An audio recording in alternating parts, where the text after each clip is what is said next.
Hello viewers, how are you? Hope so you will be fine enjoying your life. तो जैसा कि हमने बात की थी कि हम रिसर्च एथिक्स हमने हाफ पढ़े थे, उसके कुछ पॉइंट्स पढ़े थे। हमने कहा था कि दूसरी वीडियो में हम बात करेंगे रिसर्च एथिक्स के नेक्स्ट पार्ट के लिए, ताकि हम एक ही वीडियो में जो है ना भगाई जाए वो समझ ना आए किसी को। तो इसलिए हमने दो पार्ट बनाए इस वीडियो के।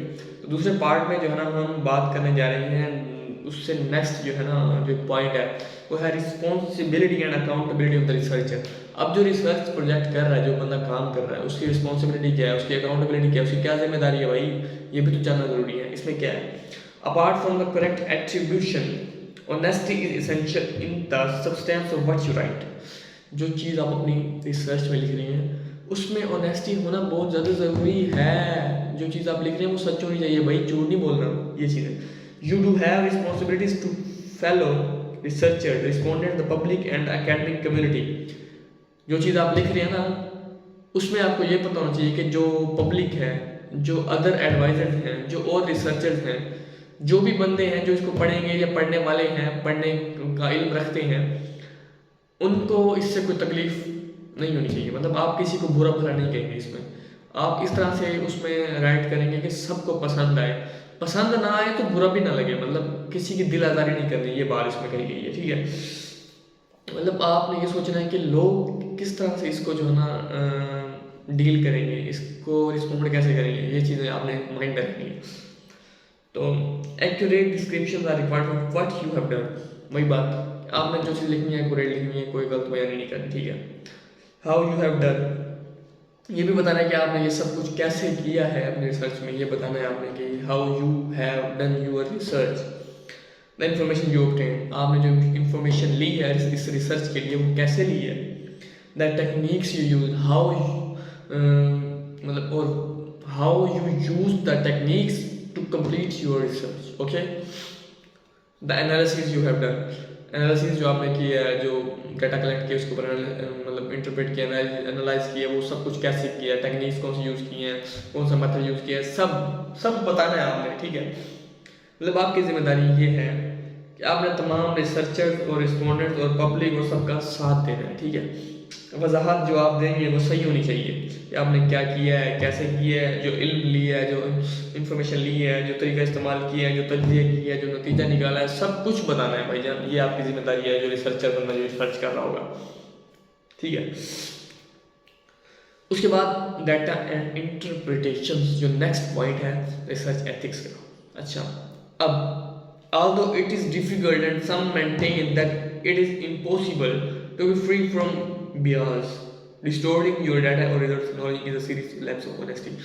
अब जो रिसर्चर गलत कर काम वो ये है कि जब वो डाटा कलेक्ट कर लेते हैं, डाटा इंटरप्रिटेशन करते हैं, उसको मतलब जो रिसर्च की फॉर्म देने लगते हैं, अपने रिसर्च में डालते हैं, तो बियास का मतलब होता है एक तरफ झुक जाना, ठीक है। वो इसमें ये करते हैं। फॉर एग्जाम्पल रिसर्च किसी कंपिटिटिव चीज़ के बारे में है, दो डिफरेंट चीज़ों के बारे में है, उनके आपस में पॉजिटिविटी और नेगेटिविटी के बारे में है, किसी भी चीज़ के डिसएडवांटेज एडवांटेज के बारे में है। तो यहाँ पे क्या है, यहाँ पे क्या करना है, उनको न्यूट्रल रहना है। रिसर्चर जो है उन्होंने ये नहीं करना है कि वो मतलब किसी भी चीज़ को एक तरफ झुका दें और किसी भी चीज़ को अच्छा कर दें, किसी भी चीज़ को बुरा कर दें। तो ये यहाँ पे वो गलती करते हैं। उन्हें चाहिए कि वो जो है ना अपनी ज़ाती बिलीव्स को छोड़ के जो एक न्यूट्रल चीज़ है, जो एक रियल चीज़ है, उसको शो करें, ठीक है। वन साइडेड नहीं होना भाईजान, वन साइडेड नहीं होना, टू साइडेड ही रहना है, मतलब न्यूट्रल रहना है, बराबर रहना है। जानबूझ के सब कुछ जानते हुए गलती नहीं करनी, दो नंबरी नहीं करनी, ठीक है।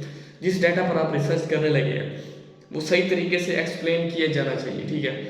और अगर रिसर्च में कोई बात एक तरफा हो तो आपने उसे सही तरीके से बयान करना है, ठीक है। ईमानदारी से वजाहत के साथ बताना है कि ये चीज़ ऐसी है, इस वजह से मैं ये कुछ कर रहा हूँ, ठीक है। तो ये है डाटा एंड इंटरप्रिटेशन, मतलब किस तरह से आपने डाटा को इंटरप्रेट करना है, ठीक है, और कलेक्ट करना है, ये सब कुछ ये इसमें था। उसके बाद जो एक और पॉइंट है, वेयर डू यू स्टैंड। अब वेयर डू यू स्टैंड का मतलब तो यही है कि आप कहाँ पे खड़े हैं। तो अब हमें ये जानना है कि इसमें है क्या। अच्छा, अब रिसर्च द थियरेटिकल पर्सपेक्टिव और epistemology of the researcher should be made clear at the outset of the research so that the ground rules or assumptions that underpin the research can be understood by the readers and in some instances the subject of the research। अब researcher जो खुद है उसका नज़रिया और इल्म भी clear होना चाहिए। बात ये नहीं है कि गली का है नशे ही खड़ा हो जाए मैं रिसर्च कर रहा हूँ जी, ऐसे नहीं होता।